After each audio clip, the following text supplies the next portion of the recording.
یہ ہمارے مولانا عثمان صاحب جو ان کا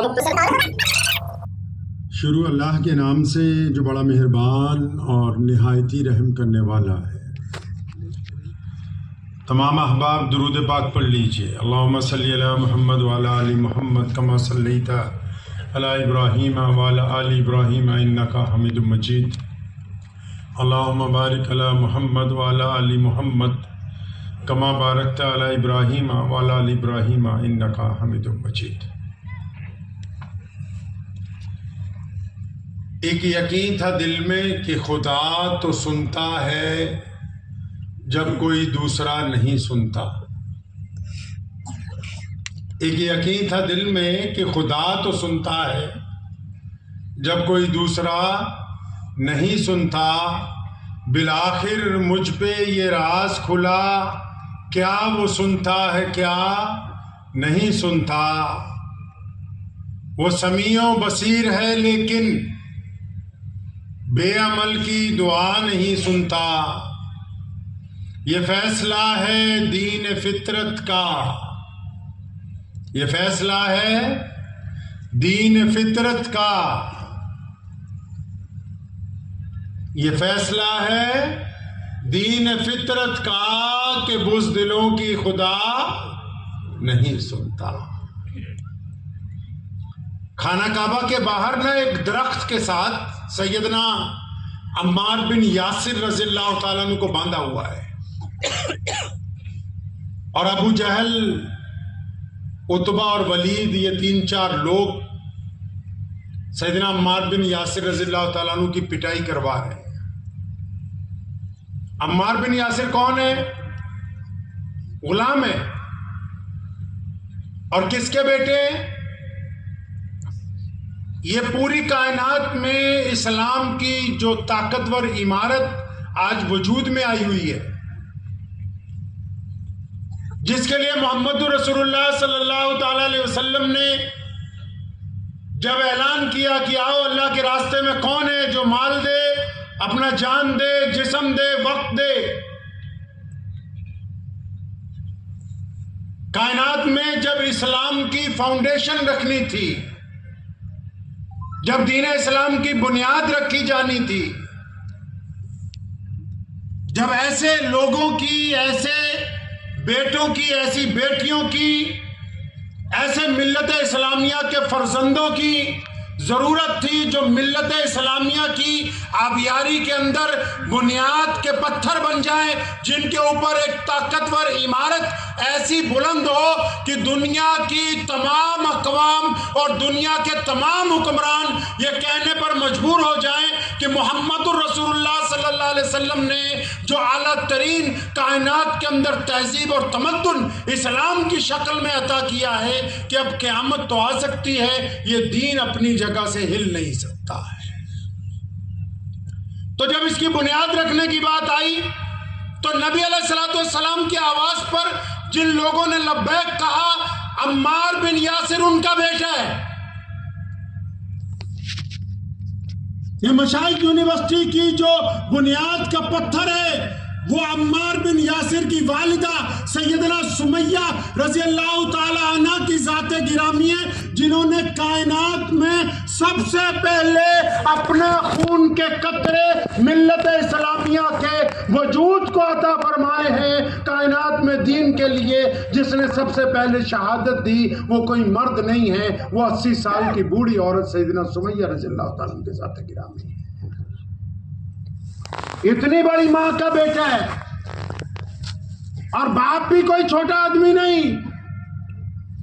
ماں تو شہیدوں میں سب سے اولیت لے گئی، مردوں میں بھی عورتوں میں بھی اسلام کے لیے قربانی دینے والی سب سے پہلی خاتون، اور خاتونوں میں نہیں سب میں 1 نمبر ہے۔ اور باپ بھی مردوں میں سب سے پہلا شہید بن گیا۔ اب اس بیٹے کو ایک درخت سے باندھا ہوا ہے۔ ابو جہل ناراض ہے، ابو جہل ناراض ہے کہ بھائی ماں باپ تو تمہارے مارے گئے، اب تم اسلام نہیں چھوڑ رہے ہو، تو چنانچہ اس کی پٹائی ہو رہی۔ عمار بن یاسر رضی اللہ عنہ تو رواج تھا عرب میں کہ جب بڑے لوگ چلتے تھے تو ان کے خریدے ہوئے غلام ان کے ساتھ ساتھ چلتے تھے. تو چنانچہ امیہ کا گزر ہوا وہاں سے. ادھر درخت کے ساتھ بندھے ہوئے عمار بن یاسر، ان کے درے مارے جا رہے ہیں، اور ادھر امیہ گزرا. تو یہ بدبخت جو امیہ ہے یہ نبی علیہ الصلوۃ والسلام کا دشمن بھی ہے اور سیدنا بلال رضی اللہ تعالیٰ عنہ کا مالک بھی ہے. اب جب امیہ وہاں سے گزرا تو ابو جہل نے دیکھا کہ امیہ اپنے طاقتور غلام کے ساتھ جا رہا ہے، تو اس نے آواز ماری. تو دونوں دوست تو تھے ہی کہ آپس میں ایک دوسرے کے مجرمانہ کارروائیوں کے شریک تھے. تو اس نے پوچھا ہاں بھائی کیا بات؟ تو کہنے لگا یہ عمار بن یاسر کی ہم پٹائی کر رہے ہیں، یہ مان نہیں رہا. تمہارا یہ جو غلام ہے بلال یہ بڑا طاقتور ہے، 6-7 فٹ اس کا قد ہے، بڑا طاقتور جسم ہے اس کا. تو اس حبشی کو بولو کہ یہ درہ اٹھائے اور عمار بن یاسر کی کھال ادھیڑے، تاکہ یہ محمد رسول اللہ صلی اللہ علیہ وسلم کی وفاداری سے انکار کر دے. نعوذ باللہ. اب بلال تو مسلمان ہو چکے تھے لیکن انہوں نے کسی کو بتایا نہیں تھا. عمار بن یاسر کو پتا تھا کیونکہ دونوں رات کو چھپ کے جاتے تھے دار ارقم میں، کبھی کبھی نبی علیہ السلام سے ملتے، وہیں پر نماز پڑھتے. اب زندگی کا ٹرننگ پوائنٹ آ گیا. کس کا؟ بلال رضی اللہ تعالیٰ عنہ کا. عمار بن یاسر درخت سے بندھا ہوا ہے، ابو جہل اور امیہ سامنے کھڑے ہیں. ان کا حکم ہے بلال کو مارو امیہ کو. امیہ اور ابو جہل کو یہ نہیں پتا کہ بلال بھی مسلمان ہے. عمار بن یاسر نے بلال کی طرف دیکھا، آنکھوں ہی آنکھوں میں اشارہ کیا، آنکھوں ہی آنکھوں میں اشارہ کیا. حضرت بلال رضی اللہ عنہ کو امیہ نے کہ اللہ کے واسطے 2-4 درے مجھے مار دے. اگر مار بھی دے گا تو کوئی بات نہیں، میں تو مار کھا ہی رہا ہوں، تیری جان بچی رہے گی. تو سیدنا بلال رضی اللہ عنہ آگے بڑھے، زمین پر درہ پڑا ہوا تھا، درہ اٹھایا اور اس کو ہوا میں گھمانے لگے. ایک دفعہ عمار بن یاسر رضی اللہ عنہ کو دیکھا، غور سے ان کی آنکھوں میں آنکھیں ڈالی اور وہ کہہ رہے ہیں اپنے دل میں بلال خدا کے لیے تم مجھے مارو، رکو نہیں. اب بلال درہ گھما رہے ہیں. عمار بن یاسر کو دیکھا، بجلی کی تیزی سے پلٹے، ابو جہل کے منہ پر درہ پھینک کر کہا اوے تو کیا سمجھتا ہے کہ عمار بن یاسر اکیلا ہے؟ میں بلال بھی تو محمد الرسول اللہ کا غلام ہوں. صلی اللہ بولو چلیا برادری والوں دروشی تو پڑھو، صلی اللہ زور سے صلی اللہ. مولا حذیفہ صاحب نے کہا بھائی جان نے کہ یہ سب سے دیندار لوگ ہیں. آتے ہی مجھے یہ بات انہوں نے کہی. اب دیندار تو سب سے وہی ہوتے جو عاشق بڑے ہوں نبی علیہ الصلوۃ والسلام. صلی اللہ علیہ وسلم. ابھی بھی آواز نہیں آئی پیچھے سے. صلی اللہ علیہ وسلم. ابھی بھی کم ہے. صلی اللہ پیچھے سے نہیں آواز آئی. صلی اللہ صلی اللہ علیہ وسلم. تو سیدنا بلال رضی اللہ عنہ نے کہا کہ میں بھی تو ساتھ ہی ہوں اس کے. یعنی سیدنا بلال رضی اللہ تعالیٰ عنہ نے تربیت کے ابتدائی مراحل میں جو کچھ سیکھا ہے اس کو ظاہر کرنا شروع کر دیا اور قیامت تک کے لیے لوگوں کو یہ پیغام دیا کہ جو بندہ کلمہ لا الہ الا اللہ محمد رسول اللہ صلی اللہ علیہ وسلم پڑھ لے گا تو پھر وہ دوگلا نہیں ہوگا. یہ ہو نہیں سکتا کہ وہ ظاہری طور پر مسلمان ہو، باطنی طور پر منافق ہو، باطنی طور پر منافق ہو، ظاہری طور پر مسلمان ہو. دو صورتیں اس کے درمیان میں اکٹھی نہیں ہو سکتی ہیں. نبی علیہ السلام نے کیا کیا کائنات میں آنے کے بعد؟ محمد رسول اللہ صلی اللہ علیہ وسلم نے تمام چیزوں میں سے ملاوٹ کو دور کیا. توحید میں سے ملاوٹ ختم، رسالت میں سے ملاوٹ ختم، عبادت میں سے ملاوٹ ختم، نکاح میں ملاوٹ ختم، کاروبار میں ملاوٹ ختم، تعلیم میں ملاوٹ ختم، رشتہ داری میں ملاوٹ ختم. محمد رسول اللہ صلی اللہ علیہ وسلم کا جو نظام ہے وہ کائنات کے سامنے پیورٹی کا نظام ہے کہ ہم اگر کسی طرف ہوں گے تو بالکل صاف ستھرے ہو کر اسی طرف کھڑے ہوں گے. یہ ممکن نہیں ہو سکتا کہ ہم صبح کو ایمان والوں کے درمیان ہو اور شام کو چھپ کے منافقوں کے درمیان چلے جائیں، تو ایسا ممکن نہیں ہے. ایمان والوں اور منافقوں کی بات آئی تو مجھے ایک صاحب نے ایک دن کسی مولوی کا نام لے کے کہا کہ وہ کسی بڑی جماعت میں ہے اور ہمارا تو اس جماعت سے بنتا نہیں ہے، سیاسی جماعت ہے کوئی تو اس میں ہے، وہ ان کے ساتھ پھرتے ہیں. تو میں نے کہا کہ وہ تو بہترین آدمی ہو سکتے ہیں. کیونکہ چاہے ہمارا کسی سیاسی جماعت سے تعلق نہیں ہے تو ہو سکتا ہے کہ ہمیں وہ اچھا نہ لگتا ہو، لیکن وہ ان سے اچھا ہے جو رات کو دشمنوں سے جا کر ملتے ہیں اور دن میں ہماری امامت کرتے ہیں، وہ ان سے بہتر ہے. اسلام نے، محمد رسول اللہ صلی اللہ علیہ وسلم نے یہ باتیں ہمیں سمجھائی ہیں. پیارے پیغمبر علیہ السلام ان اداؤں کو پسند کرتے ہیں. اب بلال رضی اللہ تعالیٰ عنہ کی پٹائی ہونے لگی. اب اس حد تک پٹائی ہوئی کہ زخمی ہو گئے، بے ہوش ہو گئے. گھر والوں کو پتہ لگا، بوڑھی ماں نے کسی طرح اٹھوایا، گھر لے گئے. اب بلال نے روز کا کام پکڑ لیا. اب بلال رضی اللہ عنہ نے ڈیلی کا کام پکڑ لیا. روز جب گھر سے نکلتے ہیں تو گلی میں ہی نعرے لگانے لگتے ہیں، لبیک یا رسول اللہ، محمد رسول اللہ زندہ باد. اب بچے پتھر مار رہے ہیں، بلال احدن احدن کے نعرے لگا رہے ہیں. سلسلہ ڈیلی چل پڑا. تو اچانک ایک دن جب روزانہ شام کو مار کھا کے گھر آتے تھے نا، ایک دن جب شام کو مار کھا کے گھر آئے تو آج اماں نے ایک بات کہی ان سے. سیدنا بلال رضی اللہ عنہ کی والدہ کہنے لگی، بلال بیٹا میں یہ سمجھتی ہوں کہ ہم دونوں کو ہجرت کر لینی چاہیے، مکے کو چھوڑ کے کہیں اور چلیں. اب سیدنا بلال رضی اللہ عنہ بڑے حیران ہوئے، اماں ہجرت؟ تو انہوں نے پیار سے اپنی اماں کے دونوں کندھوں کو پکڑا. وہ محمد رسول اللہ صلی اللہ علیہ وسلم کے تربیت یافتہ ہے، نبی علیہ السلام کے شاگرد ہیں نا. اپنی ماں کے دو لفظوں سے ہی سمجھ گئے کہ اماں نہیں بول رہی ہے، آج اماں نہیں بول رہی ہے. بڑی محبت سے اپنی ماں کو کہنے لگے، اماں جی یہ جو آپ نے مجھے ابھی مشورہ دیا کہ ہم ہجرت کریں، اماں ایک بات سچ سچ تو بتا، یہ تجھے بات سمجھائی کس نے؟ آئیڈیا کہاں سے آیا؟ ہم تو غریب ہیں. ہجرت تو تب ہوتی ہے جب پہلے سے پلاننگ ہو. ہجرت تب ہوتی ہے جب وسائل ہو. ہجرت سارا کچھ طے کرنے کے بعد کی جاتی. یہ تو نہیں ہو سکتا کہ میں اچانک آؤں، آپ کہو بھی چل سامان باندھ ہم تیار ہیں، ہجرت ہوگی. نہیں، یہ کسی نے بات سمجھائی. تو اماں اور خوش ہو گئی ان کا یہ سوال سن کے. سنو کیا کہا سیدنا بلال رضی اللہ عنہ کی اماں نے. کہنے لگی، بلال بیٹا وہ مکے کا جو بادشاہ ہے نا ابو جہل. اب بلال رضی اللہ عنہ چونکے، اچھا اماں ابو جہل ہے بادشاہ مکے کا، کہ اس کے جو وزیر ہیں سارے، عبداللہ بن جدان، عتبہ، ولید، ابو لہب، وہ جتنے ہیں بڑے بڑے چودھری. ہاں اماں وہ سارے ہی آج تمہاری ماں کے پاس آئے تھے.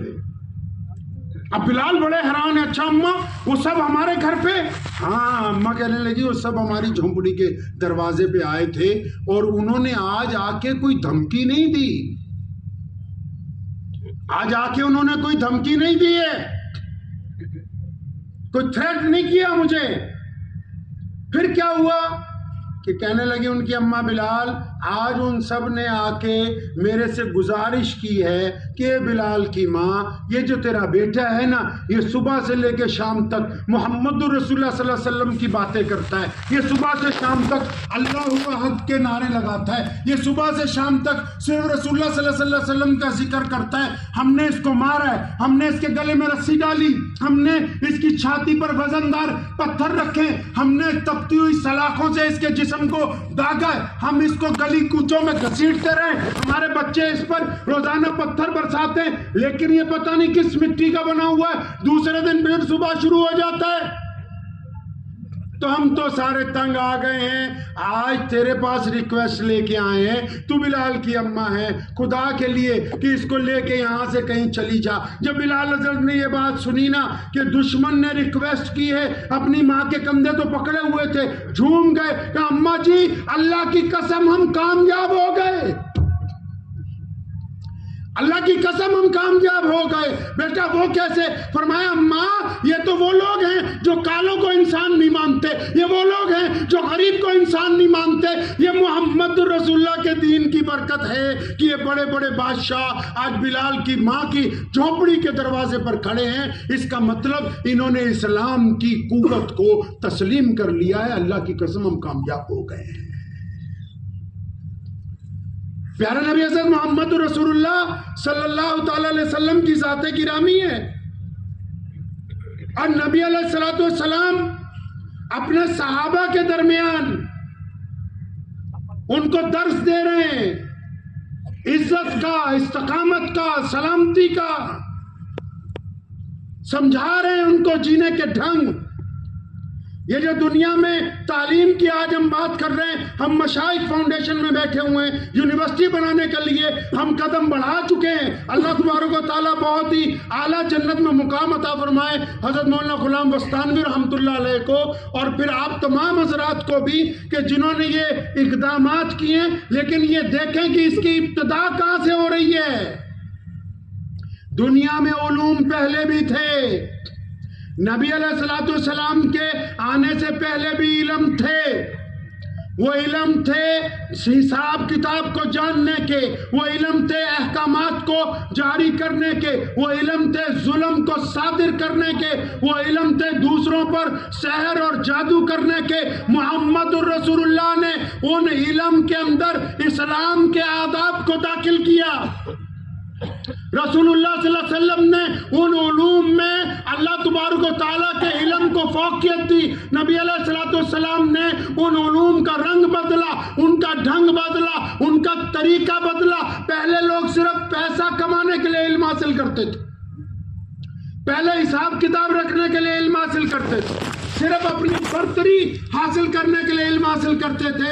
لیکن محمد رسول اللہ صلی اللہ تعالی علیہ وسلم نے جو تربیت شروع کی ہے، آپ علیہ السلام کو جو اللہ نے کہا کہ پڑھیے، لفظ قرآن میں اقرا بسمی شروع جہاں سے قرآن کو کر دیا گیا، وہ اسی لیے تھا کہ ایک ایسی قوم کو اب وجود دیا جا رہا ہے جو صرف پڑھے لکھے نہیں ہوں گے بلکہ تہذیب یافتہ ہوں گے، جن کے پاس علم کی مرکزیت حاصل ہوگی۔ اور دیکھیں تو پھر صحابہ کرام رضی اللہ تعالیٰ اجمعین نے کیا کیا۔ غلطی سے ایک دفعہ سیدنا سلمان فارسی رضی اللہ تعالیٰ نے غلطی سے ازراہ مذاق کہا بلال کو، کالی ماں کے پترا کیا حال ہے تیرا؟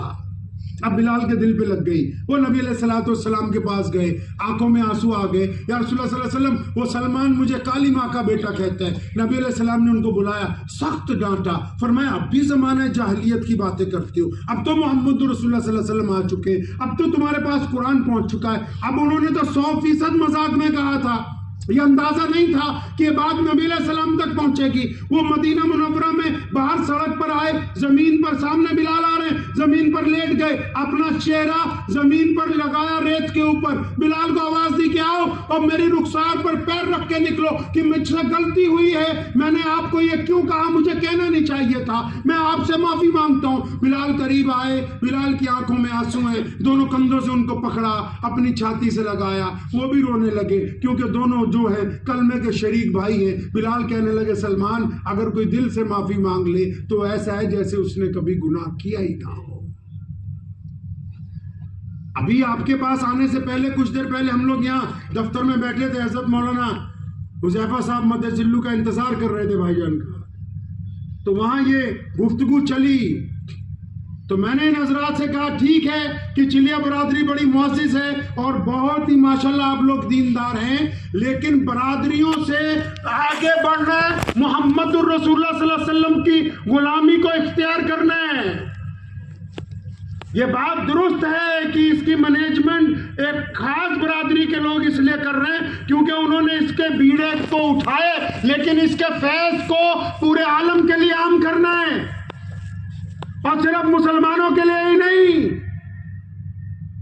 صرف مسلمانوں کے لیے نہیں، دنیا کے تمام لوگوں کے لیے جو بھی دکھی ہے، پریشان ہے، سب کو اپنی چھاتی سے لگانا ہے۔ وہ کہا ہے نا کسی نے کہ ہو جائے عشق کسی سے کوئی چارہ تو نہیں۔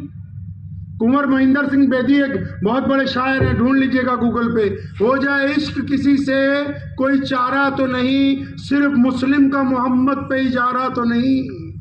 کہ نبی علیہ السلام کی جو ذات گرامی ہے نا، نبی علیہ السلام کی جو ذات گرامی ہے وہ سب کے لیے ہے۔ ہم جو کام کرنے جا رہے ہیں وہ سب کے لیے ہے، لیکن ہاں خادم ہمیں ہی بن کے رہنا ہے، خادم خود بننا ہے، خدمت سب کی کرنی ہے، کریں گے انشاءاللہ۔ رسول اللہ صلی اللہ علیہ وسلم نے 2 باتوں کا پیغام انقلابی طور پر کائنات کو دیا ہے، 2 باتوں کا صرف۔ نبی علیہ السلام نے کائنات کو 2 باتوں کا پیغام دیا۔ کن 2 باتوں کا؟ پیارے پیغمبر علیہ السلام نے یہ کہا، آپ کو شاید یاد ہوگا، آپ کے پاس بہت عالم بھی ہیں، بڑے بڑے بزرگ بھی موجود ہیں۔ اللہ ایک ہے، آدم علیہ السلام کہہ رہے ہیں، کہتے کہتے ابراہیم علیہ السلام تک آ گئے۔ 1,24,000 نبیوں کا سلسلہ ہے۔ ابراہیم علیہ السلام کی اولاد میں بھی کتنے نبی ہیں؟ سب نے کہا اللہ ایک ہے، لیکن محمد الرسول اللہ صلی اللہ علیہ وسلم نے جب اللہ کی وحدانیت کی بات کی، رسول اللہ صلی اللہ علیہ وسلم نے جب یہ کہنا تھا کہ اللہ ایک ہے، تو 2 لفظوں میں 2 ٹوک کہا کہ اللہ کو جو لوگ مانیں گے وہ محمد الرسول اللہ کے وفادار ہوں گے۔ اور کان کھول کے سن لو کہ جو رسول اللہ کے وفادار ہوں گے، اگر اللہ ایک ہے تو کائنات کے تمام لوگ عزت کے معاملے میں، وقار کے معاملے میں یہ بھی ایک ہیں۔ کسی ماں نے کوئی ایسا بچہ پیدا نہیں کیا جس کی برادری کے نام پر عزت کو آپ کم کر سکتے ہو۔ لوگ جا کے حیرت سے بتاتے تھے، کبھی آپ تاریخ پڑھیے گا، جب نبی علیہ السلام مکہ المکرمہ میں پیدا ہوئے، جو لوگ آتے تھے اس دور میں حج کرنے کے لیے، جو اس دور میں بیت اللہ کا طواف کرنے آتے تھے نا غیر مسلم، اور ان کو جب پتہ لگتا تھا ایک نبی آ گئے جن کا نام محمد ہے، جو اللہ اور اس کے رسول کی بات کرتے ہیں، اور جو حیرت کی بات یہ کہتے ہیں کہ بیٹی کو قتل نہیں کرو، یہ اللہ کی رحمت ہے، اور اس سے بڑی بات وہ یہ کہہ رہے ہیں کہ گورے اور کالے بھائی ہیں، اس سے بڑی بات وہ یہ کہہ رہے ہیں کہ انسان کا جوتا پاک ہے، اس سے بڑی بات وہ یہ کہتے ہیں کہ سب ایک ہی صف میں کھڑے ہوں گے۔ تو آپ کبھی تاریخ پڑھیے گا، وہ یمن میں جا کے، وہ کیسر و کسریٰ کے پاس جا کے، وہ ہندوستان تک آ کے لوگوں کو اکٹھا کر کے بتاتے تھے، بھائی ایک ایسا نبی آ گیا کائنات میں جو یہ کہتا ہے کہ تمام انسان ایک برابر ہیں، انسانوں میں کسی ایک کو دوسرے کی وجہ سے ذلیل نہیں سمجھا جا سکتا ہے۔ یہ جو برادریاں ہیں نا، یہ پہچان کے لیے بنی۔ کس کے لیے بنی بھائی؟ پہچان کے لیے۔ پنجابی جی ایک کہاوت ہے، وہ کہندے ریت ملوک ہندی ہے، ذات ملوک نہیں ہندی۔ حضرت ایک قصہ یاد آ گیا، سنا دیں۔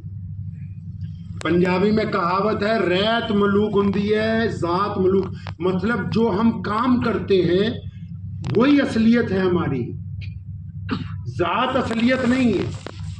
تو بہت پہلے کی بات ہے، ایک بادشاہ کے دربار میں ایک مقدمہ آیا، تو پہلے جو مقدمے آیا کرتے تھے نا، اس میں فیصلہ تو بادشاہ ہی کیا کرتا تھا، اس وقت جج نہیں ہوتے تھے پرانے دور میں۔ تو ایک مقدمہ آیا قتل کا، تو بادشاہ کے سامنے گواہ پیش ہوئے تو پتہ لگ گیا بھی قتل اسی بندے نے کیا، لیکن جس بندے نے قتل کیا تھا وہ اپنے دور کا بڑا پڑھا لکھا، مثال کے طور پہ یہ سمجھو کہ پروفیسر تھا وہ۔ اب وہ بادشاہ نے جب اس کے قتل کا آرڈر کر دیا کہ بھئی اس نے بندہ مارا ہے تو اس کی گردن اتارو، تو بادشاہ کے وزیر نے کان میں کہا جناب یہ پڑھا لکھا آدمی ہے، کام آئے گا، دانشور ہے، اس کو پھانسی کی سزا نہیں دو، اس کو قید میں رکھ لو، جب کبھی ضرورت ہوا کرے گی اس کو مشورے کے لیے بلائیں گے۔ تو بادشاہ کو یہ بات اچھی لگی، تو اس نے جلاد کو بولا بھی اس کو مارنا نہیں ہے، اس کو قید میں رکھو، جب کبھی ضرورت ہوا کرے گی تو ہم اس کا استعمال کریں گے۔ تو وہ قید میں چلا گیا۔ تو کچھ دن کے بعد ایک بندہ گھوڑے بیچنے آیا جب سلطنت میں، تو بہت سارے گھوڑے لایا۔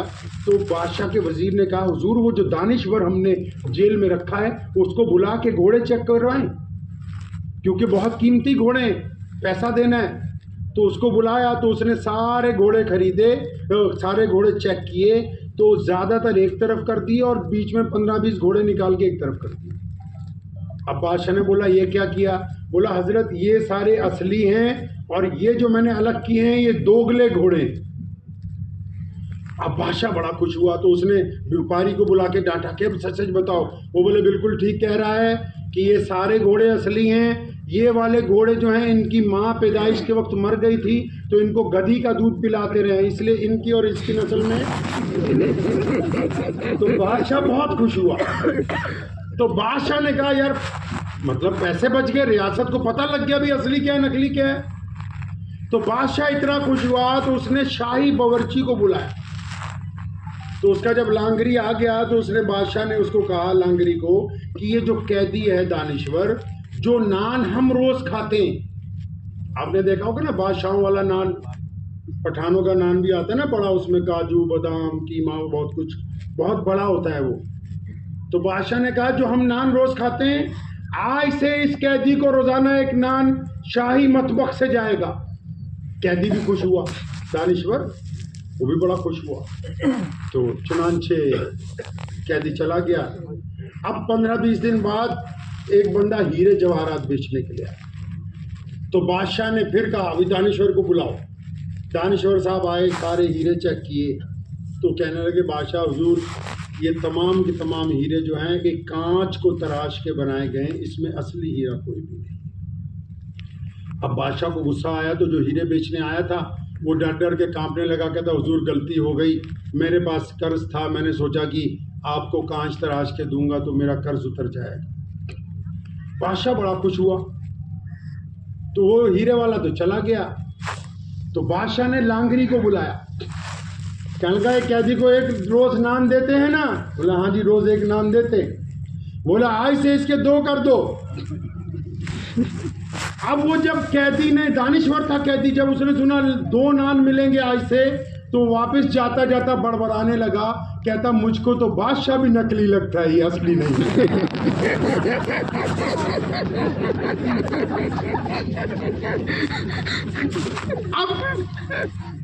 اب کیونکہ آپ کو تو پتہ ہی ہے کہ آج کل تو پھر بھی واٹس ایپ کا دور بعد میں آیا.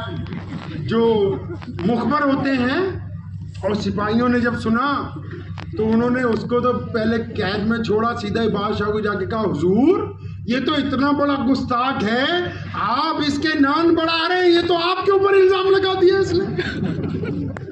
بادشاہ کو غصہ آ گیا. تو بادشاہ کا کون سا رشتے دار تھا؟ کہتا ابھی لاؤ اس کی گردن اتاریں. اس کو پھر دربار میں پیش کیا گیا. بادشاہ نے کہا تو نے ہماری شان میں بے ادبی کی ہے. اب وہ بھی جیل میں رہ کے تنگ آ گیا تھا. کہتا ہاں جی میں نے تو بس اتنا کہا کہ آپ بھی نکلی بادشاہ ہو. اب بادشاہ کو غصہ آیا، جب اسے تلوار نکالی نا تو اس کے وزیر نے پھر بادشاہ کا ہاتھ روکا کہ جناب دانشور ہے یار، اس دور میں پڑھے لکھے لوگ نہیں نہ ملتے تھے. ایک دفعہ بولڑی سے، بولڑی پنجابی میں اماں کو کہتے ہیں، وہ کہتے ہیں ایک دفعہ اماں سے پوچھ لے. اب بادشاہ تھا کیونکہ وہ تلوار لیے ویسے ہی سیدھا محل میں گھس گیا، اپنی والدہ کے کمرے میں گیا.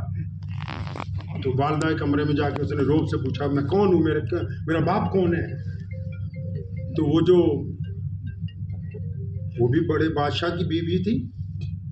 تو اس نے ماں نے کہا بیٹھ جا یہاں میرے قدموں میں بیٹھ جا. تو پیروں میں بٹھا لیا اس کو. کہنے لگے ہاں میرا باپ کون ہے بتاؤ. کہنے لگے سننا چاہتا ہے تیرا باپ کون ہے؟ تو بیٹھ جا یہاں. جب وہ پیروں میں بیٹھ گیا کہ سن کہ میں اور تیرا باپ جسے تو اپنا باپ سمجھتا ہے، جو اس ملک کا بادشاہ تھا، ہم دونوں کو اللہ نے اولاد نہیں دی. بادشاہ کے اور اس کی بیگم کے اولاد نہیں ہوئی. تو ان دنوں میں جب ہم پریشان تھے کہ اگر کوئی بچہ نہیں ہوگا کب پالیں گے، بڑا ہوگا ہمارے بعد ریاست کیسے چلے گی، تو ہمارا جو باورچی خانہ ہے تو ہمارے باورچی کے گھر میں تو پیدا ہوا تھا تو میں وہاں سے اٹھا لائی اس کی بیوی سے، اور تجھے ہم نے اپنا بیٹا بنا کے پالا ہے، تیری تربیت ہم نے اپنا بیٹا بنا کے کی ہے. اس کی آنکھیں جھک گئی. پھر واپس دربار میں گیا، اس کو جا کے پکڑا دانشور کو. کہتا ساری باتیں ایک طرف، تو یہ بتا تو نے مجھ کو کیسے پہچانا کہ میں اصلی بادشاہ نہیں ہوں؟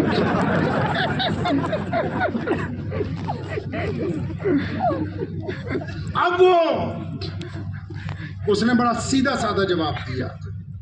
کیا لگا جناب اس میں پہچاننے والی بات کون سی ہو سکتی تھی؟ جب میں نے پہلی بار آپ کو ایک قیمتی بات بتائی، آپ اصلی بادشاہ ہوتے تو میری رہائی کا اعلان کرتے، مجھ کو وزارت کا قلمدان پکڑاتے. دوسری بات جب کہا کہ ہیرے نکلی ہیں، آپ مجھ کو ایک ریاست دیتے کہ اتنی جاگیر تم کو دیتی ہو، کیونکہ تم ہو لانگری کی اولاد نا، اس لیے میری روٹیاں ہی بڑھاتے رہے. تم نے روٹی سے آگے جا کے کچھ سوچا.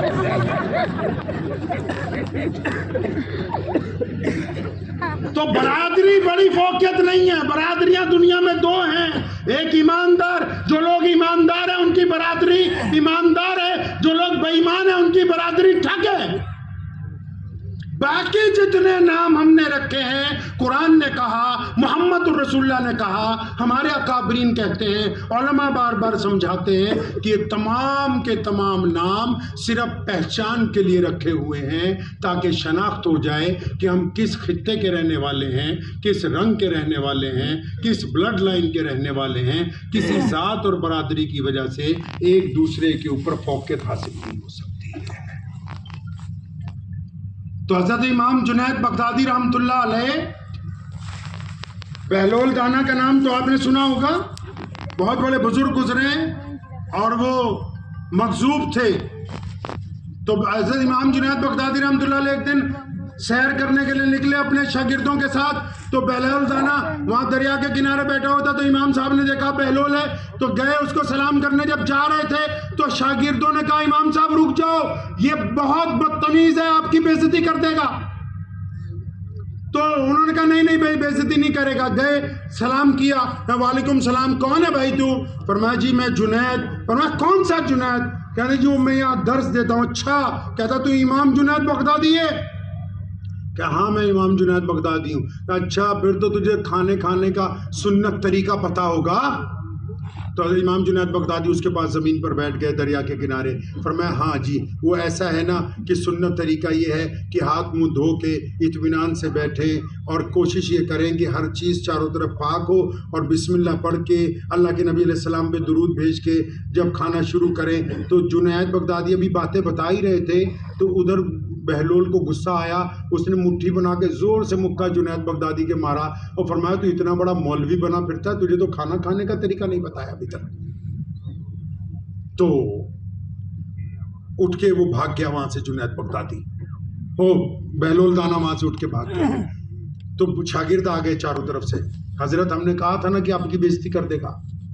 حضرت کہا تھا آپ مانے نہیں. اچھا ایک بات اور بتاؤں، ساری حضرت نہیں کھڑا ہوتے، کئی بار حضرتوں کے چمچے بہت خراب ہوتے ہیں. سمجھے نہیں؟ بعض اوقات ہم لوگ سمجھتے بھی حضرت کو تو پتہ ہی نہیں لگتا، چمچے خراب نکل جاتے ہیں. ہمارے ہاں بہت بڑے بزرگ گزرے، شیخ بابا فرید الدین شکرگنج رحمۃ اللہ علیہ، وہ نفلی روزے رکھتے تھے. تو کہ ہندو بہن آئی تو اس نے کہا حضرت اگر آپ کچھ کھائیں گے تو میں بچوں کو جا کے کھلاؤں گی. تو حضرت جب کھانے لگے تو ان کے شاگردوں نے نا ان کی طرف گھور کے دیکھنا شروع کیا کہ تم تو روزہ ہے، آج جمعرات کا روزہ رکھا ہے، جمعے کا روزہ رکھا ہے. تو انہوں نے ان کو نہیں دیکھا، بس بسم اللہ پڑھ کے کھایا اور عورت چلی گئی. نفلی روزہ تھا، رمضان کا نہیں تھا. تو شاگرد بعد میں حضرت آپ نے تو روزہ توڑ دیا. فرمایا سنو یہ ٹوٹا ہوا نفلی روزہ ہے، میں پھر رکھ سکتا ہوں، اس کا اگر دل ٹوٹ جاتا تو اس کو کون چھوڑتا ہے. تو بعض اوقات جو مشیر جو ہوتے ہیں وہ غلط ہوتے ہیں تو بندہ ٹھیک ہوتا ہے. تو حضرت جنید بغدادی کو ان کے چیلوں نے کہا حضرت بے عزتی کروا لی، اب تو تسلی ہو گئی، چلو چلتے واپس. تو فرمایا نہیں. وہ بہلول آگے جا کے زمین پہ بیٹھ گیا تھا. حضرت جنید بغدادی پھر اس کے پاس گئے. السلام علیکم. وعلیکم السلام. کون ہے بھائی؟ فرمایا جناب میں امام جنید بغدادی جس کو کھانا کھانے کا سلیقہ نہیں آتا ہے. فرمایا ہو تو بہت بڑا مولوی، بیٹھ جا میرے پاس. ان کو پھر بٹھا لیا اپنے پاس. کہتا اچھا ایک بات بتا، تجھے بات کرنے کا سلیقہ ہے؟ فرمایا جی ہاں مجھے بات کرنے کا سلیقہ ہے. تو جمعے میں تو ہی بیان کر سکتا؟ ہاں جی میں ہی بیان کرتا ہوں. کہاں سے شروع کرتا ہے بات کیسے کرتا ہے؟ تو حضرت نے جب ابھی شروع ہی کرنا تھا اپنی گفتگو کہ میں پہلے درود پڑھوں گا، پھر حضور صلی اللہ علیہ وسلم کے اوپر کچھ باتیں کروں گا، ابھی وہ 2-4 رسمی باتیں کی تو اس نے پھر ایک مکہ مارا بہت زور سے. فرمایا تجھے بات کرنے کی بھی تمیز نہیں ہے، نکل جائے ہاتھ سے. اب وہ پھر اٹھ کے بھاگ گیا. تو شاگردوں نے پھر کہا حضرت 2 دفعہ بےعزتی ہو گئی، اب چلے. فرمایا نہیں. تیسری دفعہ پھر سلام کیا، السلام علیکم ورحمۃ اللہ. وعلیکم السلام. کون ہے بھائی؟ جی امام جنید بغدادی، جس کو کھانا کھانے کی تمیز نہیں، جس کو بات کرنے کا سلیقہ نہیں. تو انہوں نے بٹھا لیا. فرمایا اچھا تجھے سونے کا سلیقہ تو آتا ہوگا، رات کو سوتے کیسے ہیں؟ تو حضرت بالکل رات کو من تو کہتے ہیں وضو کر کے سویا کریں، دائیں کروٹ سویا کریں اور پھر سورہ فاتحہ پڑھ لیا کریں. اس کے بعد ہم لوگ آیت الکرسی پڑھنے کے لیے کہتے ہیں، چاروں کل پڑھنے کے لیے کہتے ہیں. اتنی کچھ باتیں کر رہے تھے تو انہوں نے مٹی اٹھا کے ان کے سر پہ ڈال دی. فرمایا تو یار اتنا بڑا آدمی ہے یار، تجھے تو سونے کا سلیقہ بھی نہیں آتا. اب حضرت امام جنید بغدادی رحمۃ اللہ علیہ نے بہلول کے دونوں ہاتھ پکڑ لیے، ان کو اٹھنے نہیں دیا.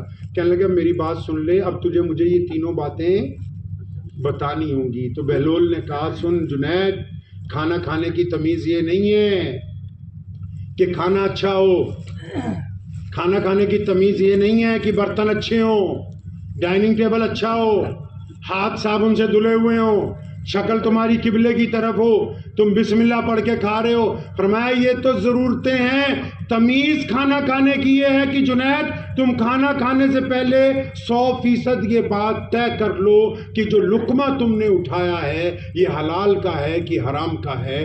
حرام کا لقمہ بسم اللہ پڑھ کے کھانے سے حلال کا نہیں ہو سکتا ہے.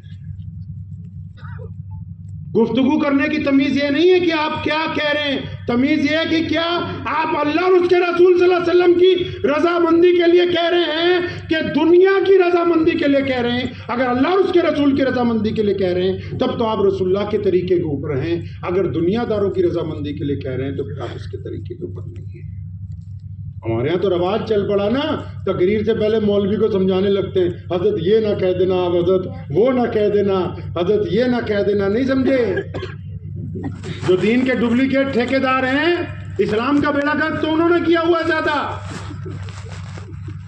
ابھی میں ٹرسٹیوں کو کہہ کے ہٹاؤں کہ یونیورسٹی بنا رہے ہیں، سارا کچھ کر رہے ہیں، یہ اس وقت تک درست رہے گی جب تک اس کی بلڈ لائن محمد الرسول اللہ صلی اللہ علیہ وسلم کے طریقے پر ہے.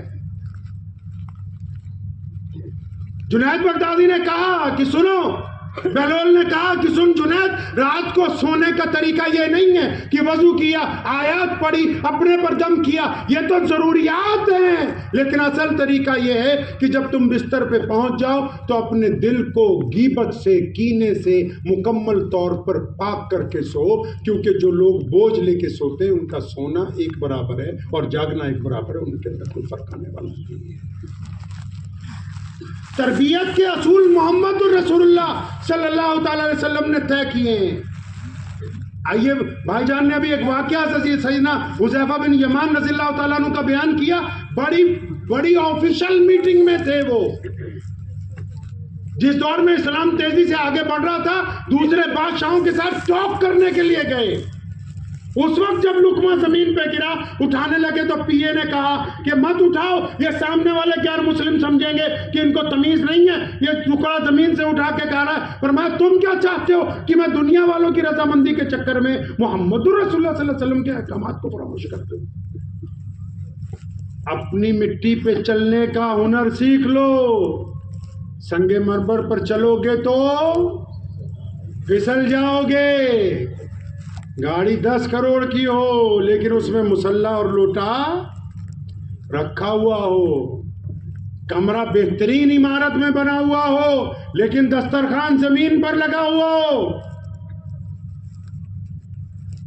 پانی چاہے بہترین بوتل بڑی آ جائے لیکن پینے کے لیے سنت کے مطابق کٹورا یا گلاس موجود ہونا چاہیے. کھانا چاہے جتنی مرضی لوازمات بنا کے، جتنی مرضی قورمے بریانیاں بنا لو، لیکن جب تک وہ سنت کے مطابق انہی تشتریوں میں، انہی برتنوں کے اندر نہیں ہوگا جو اسلام کی روایات ہیں، تو یہ ڈسپوزلوں میں کھانے کے بعد وہ اسلام کی روایات کے اندر داخل نہیں رہے گا.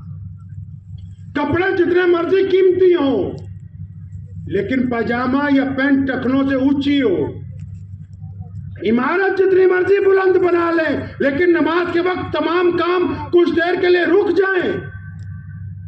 اسپتال میں جتنے مرضی مریض داخل ہوں لیکن روزانہ صبح شام ان کے لیے دعاؤں کا اہتمام کرنے والے لوگوں کی موجودگی درج ہونی چاہیے. ہمارا لباس، ہماری شکل، ہمارا طریقہ، ہمارا تمدن، یہ پتہ لگے کہ یہ بندہ اس یونیورسٹی میں آیا ہے، ہاسپٹل میں آیا ہے، تو یہ خدمت کرنے والے محمد رسول اللہ کے غلام ہیں۔ آپ کا کردار، آپ کی زبان، آپ کی آنکھیں، آپ کا لب و لہجہ، آپ کا لباس اگر اس بات کی گواہی نہیں دے گا کہ آپ نبی علیہ السلام کے دین کے اوپر چل رہے ہیں، اگر وہ گواہی نہیں دیتا تو پھر آپ کو دولت خرچنے کا آخرت کے اندر کوئی فائدہ ہونے والا نہیں۔ نبی علیہ السلام نے جو ہمیں تعلیم عطا فرمائی ہے، تعلیم پہلے تھی کاروبار کے لیے، آج جو انگریز تعلیم دے رہا ہے وہ کس کی ہے؟ ہمارے یہاں جتنی یونیورسٹیاں ہیں ان میں لکھا ہے کہ پروفیشنل یونیورسٹی ہے، آپ ایم بی اے کریں گے تو آپ کو 20 لاکھ کا پیکج مل جائے گا، آپ ایم بی بی ایس کریں گے 60 لاکھ سالانہ کا پیکج مل جائے گا، آپ آئی آر ایف ایس بن جائیں گے، باہر کے ملک میں جا کے آفیسر لگیں گے۔ سب کی طے کی ہوئی ہے کہ اتنا پیسہ لگاؤ گے بچہ اتنا پڑھاؤ گے، لیکن ان تمام تعلیموں میں دین کی تعلیم کیوں اہمیت رکھتی ہے؟ آپ یقین مانیں یہ بات ہم صرف آپ کو نہیں کہہ رہے، ہم پنجاب میں اپنے ہندو سکھ دوستوں کو روزانہ میں کہتا ہوں، ہمارے یہاں کیونکہ اکثر پروگرام ہم سب لوگ اکٹھے کرتے ہیں، سنو کہ جس طرح ہم اپنے بچوں کو مدرسوں میں پڑھاتے ہیں، جس طرح ہمارے بچے انگلش میڈیم اسکولوں میں پڑھتے ہیں، ہم شام کو ان کو مسجد میں پڑھنے کے لیے لے کے جاتے ہیں۔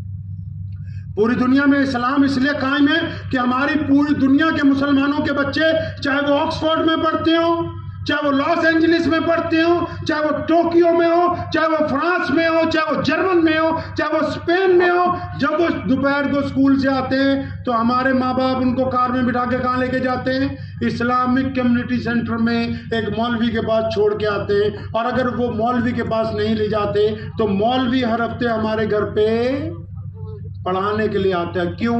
کیونکہ ہم کو پتا ہے کہ جو بچوں کو ہم انگریزوں کی تعلیم دے رہے ہیں اس میں دولت کمانے کا طریقہ ہے، اس میں اچھا لکھنے کا طریقہ ہے، اچھا پہننے کا طریقہ ہے، لیکن اس میں حلال اور حرام کی تمیز نہیں ہے، اس میں ماں باپ کا احترام نہیں ہے، اس کے اندر پڑوسی کے ساتھ کھڑے ہونا نہیں لکھا، اس کے اندر بغض اور کینے سے بچنے کا فن نہیں۔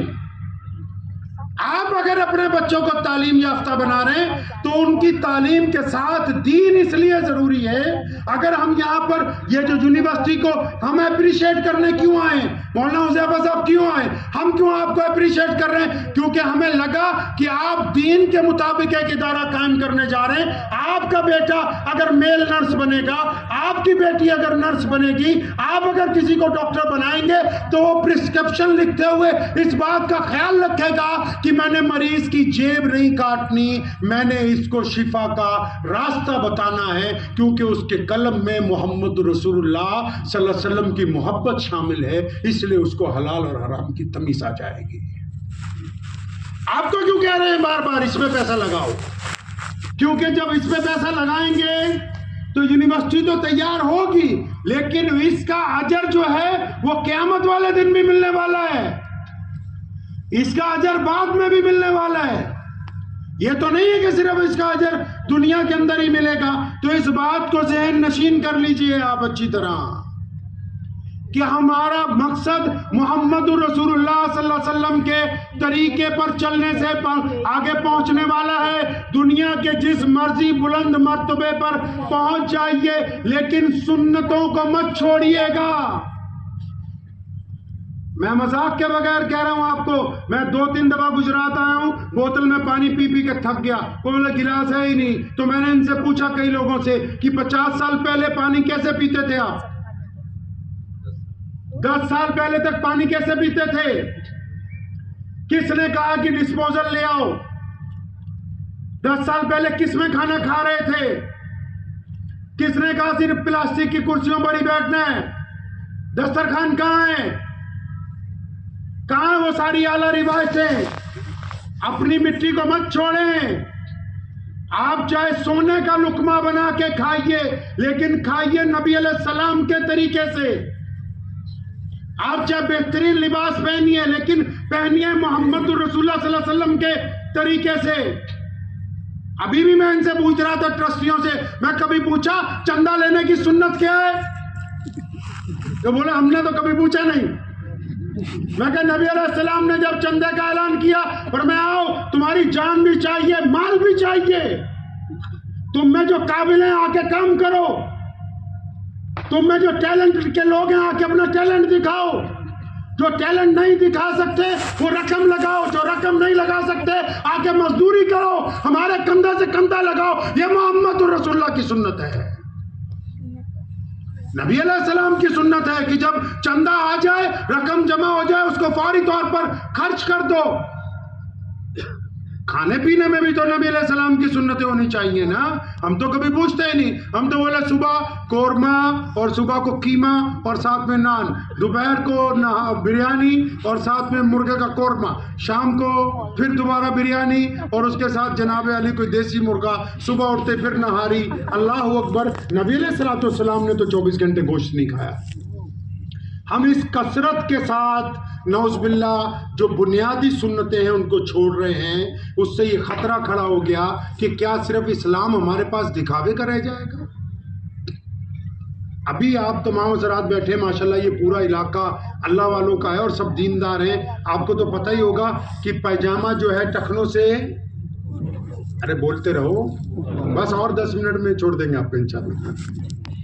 پائجامہ کہاں ہونا چاہیے, کدھر, اوپر, اور مونچھیں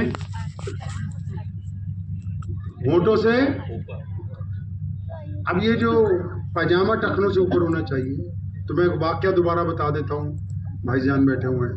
حضرت جب میں پڑھنے گیا سہارنپور مزار, تو ہم تو پنجاب میں تو بہت کم مسلمان ہیں ابھی بھی, تو وہ اتفاقاً میرا پاجامہ نیچے تھا تو مجھے 2-3 لڑکے ملے. وہ بولے تو جہنم میں جائے گا, اس کو اونچا کرو. اب بات ٹھیک ہے غلط ہے, بات تو ٹھیک ہے بھائی. اگر پائجامہ نیچا ہوگا تو کہاں جائیں گے, ارے بولو بھائی, زور سے بولیے. آپ سے کچھ باتیں کرنے آئے ہم لوگ, ہم دونوں بھائیوں کو جو آپ نے بلایا تو باتیں کرنے کے لیے بلایا نا, آپ سے گفتگو کرنے کے لیے آئے ہیں نا. اگر صرف جلسہ کرنا مقصد ہوتا پھر تو روز ہوتے ہی ہیں جلسے. ہم تو کسی خاص مقصد کے لیے اکٹھے ہوئے نا سب. تو پائجامہ اگر ٹخنوں سے نیچے ہوگا تو کہاں جائیں گے بھائی, ہاں, اور اگر اونچا ہوا تو جنت. مولوی حذیفہ صاحب مجھے پہلے ہی کہہ رہے تھے, وہی ساری تم یہ دیکھ کے نہ سمجھنا ساری مفتی ہیں.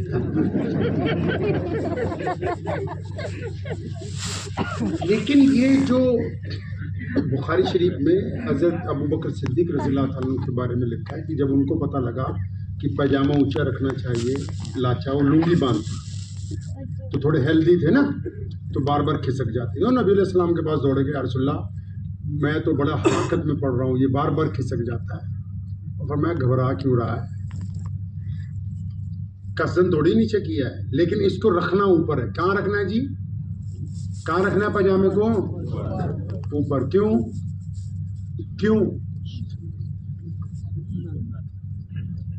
سنت.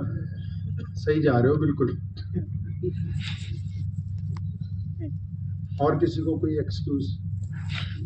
وہی بات میں نے اپنے گھر پہنچا, جب میں چھٹی پہ جمعرات کو چلا جاتا تھا تو میں نے اپنے والد شیر اسلام مولانا حبیب الرحمن ثانی لدھیانوی رحمۃ اللہ علیہ کو کہی.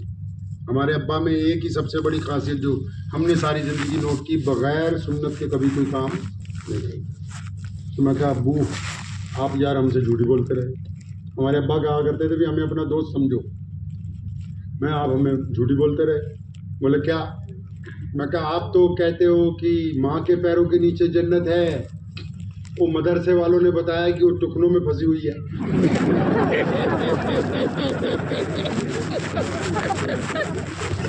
تو بولے وہ کیسے, میں کہا بولے وہ بولتا ہے کہ کپڑا اونچا کرے گا تو جنت, نیچے کرے تو جہنم. اب ادھر آئیے امام بخاری کے پاس چلے, دیسی طریقے سے سمجھیں. اللہ کے نبی علیہ السلام نے کہا کہ پاجامہ ٹخنوں سے اونچا کر دو, لنگی لاچا اونچا کرو, اپنا آبا اونچا کرو. اب کیوں, اب ایک بندہ جس کا پاجامہ ٹخنوں سے اونچا ہے, کوئی بھی بندہ جس کا پاجامہ ٹخنوں سے اونچا ہے اور وہ اپنے ابو کو گالی دیتا ہے, اپنی ماں سے بدتمیزی کرتا ہے، اپنی بیوی سے بدتمیزی کرتا ہے، بچوں سے بدتمیزی کرتا ہے، ہر ایک راہگیر کے سلام کا جواب نہیں دیتا، وہ غریب کے منہ میں لقمہ نہیں ڈالتا ہے، وہ مسجد میں نمازیوں سے غنڈہ گردی کرتا ہے، اس کی آنکھوں میں شرم و حیا نہیں ہے، اس کی زبان سے کوئی بچا ہوا نہیں ہے، اس کے دل میں کینہ ہے، اس کو غیبت کرنے کی عادت ہے۔ اب یہ نالائق گدھا آدمی پاجامہ ٹخنوں کی بجائے اگر گھٹنوں پر بھی کر لے گا تو شریعت کو اس سے کچھ لینا دینا۔ پاجامہ اس لیے اونچا نہیں کروایا کہ صرف جنت میں جانا ہے، محمد رسول اللہ صلی اللہ علیہ وسلم فرماتے ہیں اس کو اس لیے اونچا کروایا کہ تمہاری جو عقل ہے، جو تکبر ہے تمہارے میں، جو انا لیے پھر رہے ہو تم، یہ تمہاری گردن میں جو سریا ہے یہ نکل جائے، آنکھیں بھی جھک جائے، دل میں بھی نرمی آ جائے، زبان میں بھی نرمی آ جائے، تب جب مسئلے کی روئی ختم ہو گئی، جب پاجامہ اونچے کرنے والے کی نہ زبان میں شفقت ہے نہ کردار میں شفقت ہے، تو اب میاں اس کو اونچا کرو یا نیچا کرو، اللہ اور اس کے رسول صلی اللہ علیہ وسلم کے نزدیک یہ کچھ فائدہ رکھنے والا نہیں ہے۔ اسی طرح سارا دین ہے۔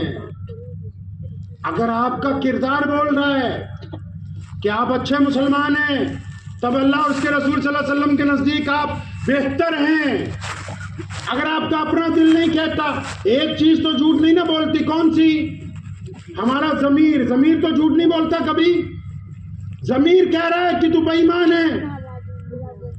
اسلام کی فوٹو دیکھیں نا اپنے موبائل میں، آپ کے موبائل میں اسلام کی فوٹو ہے، آپ کہو گے کون سی؟ وہ آپ کی اپنی سیلفی، اس کو کھینچ کے لگاؤ اور دیکھو، کیا آپ اپنی فوٹو دیکھ کے یہ کہہ سکتے ہیں کہ ہندو بھائیوں کے نزدیک، سکھ بھائیوں کے نزدیک، جینیوں کے نزدیک، دلت بھائیوں کے نزدیک، عیسائی بھائیوں کے نزدیک کیا یہ فوٹو کسی ایماندار کی ہے؟ اگر ان کے نزدیک یہ فوٹو کسی ایماندار کی ہے تو آپ رسول اللہ صلی اللہ علیہ وسلم کے سچے عاشق ہیں۔ اگر ان کے نزدیک یہ فوٹو کسی بے ایمان ٹھگ کی ہے تو آپ محمد رسول اللہ صلی اللہ علیہ وسلم کی وفاداری کا حق ادا نہیں کر رہے ہیں۔ بات تو اپنے سے شروع ہوگی، کردار تو ہم نے اپنا دیکھنا ہے، مثال تو ہم نے کائنات کے سامنے پیش کرنی ہے۔ دنیا پیاسی ہے، پوری کائنات میں جاؤ، صرف ہمارے ملک کو چھوڑ کے تیزی سے لوگ اسلام کی طرف آ رہے ہیں۔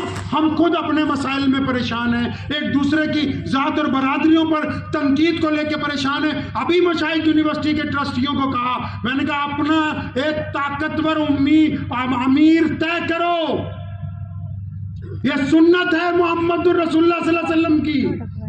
نبی علیہ السلام نے بالکل واضح طور پر صحابہ کو کہا، 1,24,000 صحابہ کو، کہ 313 بدری صحابی تم میں سے افضل ہیں۔ 313 بدری صحابیوں کو پھر کہا کہ عشرہ مبشرہ جو ہیں وہ تم میں سب سے زیادہ افضل ہیں۔ اور پھر عشرہ مبشرہ کو ایک دن کہا کہ ابو بکر اور عمر جو ہیں یہ تم سے بھی زیادہ میرے قریب ہیں۔ اور پھر آخر ایک دن صرف ابو بکر صدیق رضی اللہ عنہ کا ہاتھ پکڑا، اپنے مصلے پر کھڑا کیا اپنی موجودگی میں، تاکہ سب کو پتہ لگ جائے کہ محمد رسول اللہ کا سب سے قریبی نبی علیہ الصلوۃ والسلام کے بعد تمہاری رہنمائی کرنے والے ابو بکر صدیق رضی اللہ عنہ۔ نماز کیوں پڑھتے ہیں ہم لوگ؟ ابھی جماعت ہوگی عشاء کی، ہم سب لوگ بھائی پیچھے کھڑے ہوں گے، کوئی ایک قاری، عام سا قاری حافظ نماز پڑھائے گا۔ کیوں؟ کیونکہ ہم سب لوگ اپنے اپنے عہدوں پہ رہنے کے باوجود اس لیے اس کے پیچھے نیت باندھتے ہیں کہ ہم نے مان لیا کہ اس وقت تو ہمارا قائد ہے، اس وقت تو ہمارا امام ہے، اس وقت تو ہمارا امیر ہے۔ جب تک یہ مشن پورا نہیں ہو جاتا، جب تک سلام نہیں پھیر رہتے، ہم تیرے طریقے کے اوپر چلیں گے۔ تو اٹھے گا تو ہم اٹھیں گے، تو بیٹھے گا تو ہم بیٹھیں گے۔ ہم سب کی صلاحیتیں چاہے وہ کسی بھی عہدے کے اوپر ہو، اب ایک امیر کے پیچھے آ کے رک گئیں تاکہ ہم یہ بتا سکے دنیا کو کہ ہم ایک امیر کی عمارت کے اندر متحد ہو کر کائنات کے سامنے کھڑے ہیں۔ نماز کے ان پہلوؤں کو اپنی ذاتی زندگی میں نہیں لائیں گے تو کامیابی کیسے ہوگی؟ ٹھیک ہے گاڑی کے بہت سارے پہیے ہیں لیکن ڈرائیور تو ہے۔ جی آپ کے پاس کوئی لیڈر ہے؟ لیڈر بنانا بھی تو نبی علیہ السلام کی سنت ہے نا؟ ہے جی؟ آپ نے اپنا کسی کو بڑا بنا رکھا ہے؟ بتاؤ ذرا چیلیا برادری کا اس وقت کوئی بڑا بزرگ کون ہے؟ کون ہے آپ کا کوئی ایسا آدمی جس سے حکومت اگر بات کرنا چاہے کہ اس برادری میں ہم نے بیٹھ کے گفتگو کرنی ہے، آپ نے اب تک کس کو اپنا قائد بنایا؟ کیا یہ اسلام میں نہیں؟ کیا یہ مسجد کے نظام میں ایسا نہیں؟ کیا تبلیغ کے نظام میں ایسا نہیں؟ بتاؤ ہے کہ نہیں؟ ہے تو پھر ہماری ذاتی نظام میں کیوں نہیں؟ ہمارے سماجی نظام میں کیوں نہیں؟ ہمارے تعلیمی نظام میں کیوں نہیں؟ مشاورت کو اسلام نے دوسرا درجہ دیا ہے. پوچھ لینا، مولانا صاحب ساتھ میں بیٹھے ہیں اس لیے ذمہ داری سے بات کر رہا ہوں. مشاورت کو اسلام نے دوسرا درجہ دیا. پہلا درجہ کس کو دیا؟ امارت کو. پہلا درجہ امیر کو دیا. پہلا درجہ مسجد میں محراب کتنے بنائے؟ 10-12. ارے مسلح کتنے لگائے آگے امامت کے لیے؟ اگر 2-4 ہوتے تو ایک ٹرسٹی بولتا رکوع کرو، دوسرا بولتا نہیں قیام میں بیٹھنا ہے. ان ذاتی اوصاف کو اپنے اندر اتارنا ہوگا. یہ نبی علیہ السلام کی سنتیں ہیں، وہ ہمیں سکھا کے گئے کہ عزت کے ساتھ کیسے رہنا ہے. دوسروں کی مدد تبھی کریں گے جب خود اس قابل بن جائیں گے. ہم کل کو فری علاج کا اعلان کریں گے تبھی کریں گے کہ آج ہم ایک بہت بڑا ادارہ کھڑا کرنے کے قابل ہوں. ادارہ تبھی کھڑا ہوگا جب کوئی ایک بڑا فیصلے لینے کے لیے موجود ہوگا. یہ تو نہیں ہو سکتا کہ ہر فیصلہ لینے کے لیے آپ کو اکٹھا کیا جائے، پھر ایک میٹنگ کی جائے، پھر 200 لوگوں سے مشورہ کیا جائے. نہیں، بلکہ ہم کو اپنے معاشرتی نظام میں نبی علیہ السلام کی سنتوں کو ہر جگہ لے کے آنا ہوگا. ہر جگہ نماز میں سنت ہے تو عمارت بنانے میں بھی سنت کا دخل ہے. عمارت بنانے کی سنت نہیں پوچھی نبی علیہ السلام سے؟ پیارے نبی علیہ السلام سے نہیں پوچھا کبھی آپ کے آرکیٹیکٹ نے کہ عمارت کیسی ہونی چاہیے؟ نبی علیہ السلام کہتے ہیں کہ ایک عمارت اور دوسری عمارت کے درمیان 12 بالش کا فاصلہ رکھو. کیا نبی علیہ السلام کی ان حدیثوں کے مطابق اب کے آرکیٹیکٹ کو نبی علیہ السلام کو دیکھ کے عمارت بنانی ہے کہ اپنی مرضی سے بنانی ہے؟ کچن محمد رسول اللہ صلی اللہ علیہ وسلم کے طریقے سے چلانا ہے کہ اپنے طریقے سے چلانا ہے؟ اگر صرف عبادت رسول اللہ کے طریقے سے ہوگی اور لباس رسول اللہ کے طریقے کا نہیں ہوگا، شاہراہیں رسول اللہ کے طریقے سے نہیں ہوں گی، روشنی کا انتظام نبی علیہ السلام کے طریقے سے نہیں ہوگا، کلیکشن نبی علیہ السلام کے طریقے سے نہیں ہوگی، خرچ نبی علیہ السلام کے طریقے سے نہیں ہوگا، تو پھر برکت کہاں سے آئے گی؟ اللہ کے بندو، قدم قدم پر محمد الرسول اللہ صلی اللہ علیہ وسلم کو تلاش کرنا ہے، قدم قدم کے اوپر. مجھے نام یاد نہیں آ رہا، میرے ابو جان نے مجھے وہ واقعہ کئی بار سنا ہے. ایک بزرگ کے پاس ہندوانہ، وہ جس کو کہتے ہیں تربوز، وہ لے کے گئے تو انہوں نے کئی مفتیوں کو پوچھا کہ نبی علیہ السلام نے توڑ کے کھایا کاٹ کے کھایا؟ تو 2-4 مفتیوں نے کہا کہ ابھی اس بارے میں کوئی ہمیں تو اچھی کتاب نہیں ملی جس میں ہو. فرمایا پھر میں ابھی نہیں کھاتا ہوں جب تبھی تمہیں یہ حدیث مل جائے. تو قدم قدم پر نبی علیہ السلام کو تلاش کرنا ہے، ان کے طریقے پر چلنا ہے. اگر عزت چاہتے ہیں کریں گے انشاءاللہ. تو پیارے نبی علیہ السلام چاہتے ہیں کہ ہم پوزیٹیو رہیں گے. آپ بھی رہیں گے پوزیٹیو؟ رہیں گے پوزیٹیو. پیارے نبی علیہ السلام چاہتے ہیں کہ ہم بدگمان نہ ہو. نبی علیہ السلام چاہتے ہیں کہ ہم آسانیاں بانٹیں. نبی علیہ السلام چاہتے ہیں کوئی ہمارے دروازے پہ آئے تو بھوکا نہ جائے. نبی علیہ السلام چاہتے ہیں کوئی ہاتھ اگر اپنی مدد کے لیے آگے بڑھائے تو ہم اس کی مدد کے لیے تیار ہو جائیں. نبی علیہ السلام چاہتے ہیں کہ ہمارا دل پاک ہو.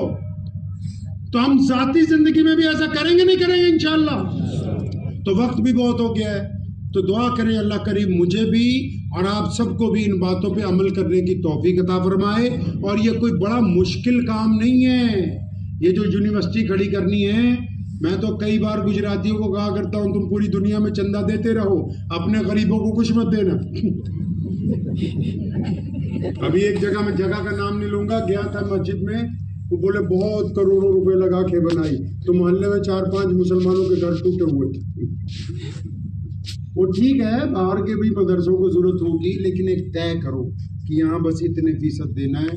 پہلے جو زکوٰۃ کا سنت طریقہ ہے اس کو سینٹرلائز کیجئے اپنے محلے کی مسجد میں. جو قریب کے رشتہ دار ہیں ان کی خبر گیری کریں، محلے میں جو قریب ہیں ان کی غربت دور کریں، صرف روٹی کھانے کے لیے نہیں دینی، ان کو کام کروا کے دینا ہے۔ یہ یونیورسٹی کوئی بڑی چیز ہے بتائیے آپ لوگوں کے لیے؟ ایمانداری سے بتاؤ، یہ بہت بڑا پروجیکٹ ہے، کتنے پیسے لگ جائیں گے؟ زیادہ زیادہ 1000 کروڑ لگ جائے گا، 2000 کروڑ لگ جائے، کتنے لگ جائیں گے بھائی؟ اگر آپ تمام حضرات یہ نیت کر لیں کہ ہم کو ہر مہینے ایک معقول رقم جو ہمیں پریشان نہ کرتی ہو وہ ان حضرات کو پکڑانی ہے جو دیانتداری کے ساتھ خدمت میں لگے ہوئے ہیں، تو مجھے نہیں لگتا کہ یہ کوئی اتنا بڑا پروجیکٹ ہے کہ ہم اس کو مکمل نہیں کر سکتے ہیں۔ اگر ارادہ کریں گے انشاءاللہ، مکمل ارادہ کیجئے کہ یہ اسلام کی شناخت ہے اس زمین کے خطے پر۔ ہم نے اس کے ذریعے لوگوں تک یہ بات پہنچانی ہے کہ محمد صلی اللہ علیہ وسلم کے جو ماننے والے لوگ ہیں ان کا دواخانہ، ان کا تعلیمی ادارہ، ان کی یونیورسٹی، ان کا اسکول، ان کا ہیلتھ سینٹر مذہب نہیں دیکھتا، رنگ نہیں دیکھتا، ذات نہیں دیکھتا، برادری نہیں دیکھتا، ہم سب کو اپنی سینے سے لگانے کے لیے تیار ہیں۔ دعا کیجئے اللہ ان باتوں پہ عمل کی توفیق عطا فرمائے۔ وآخر دعوانا ان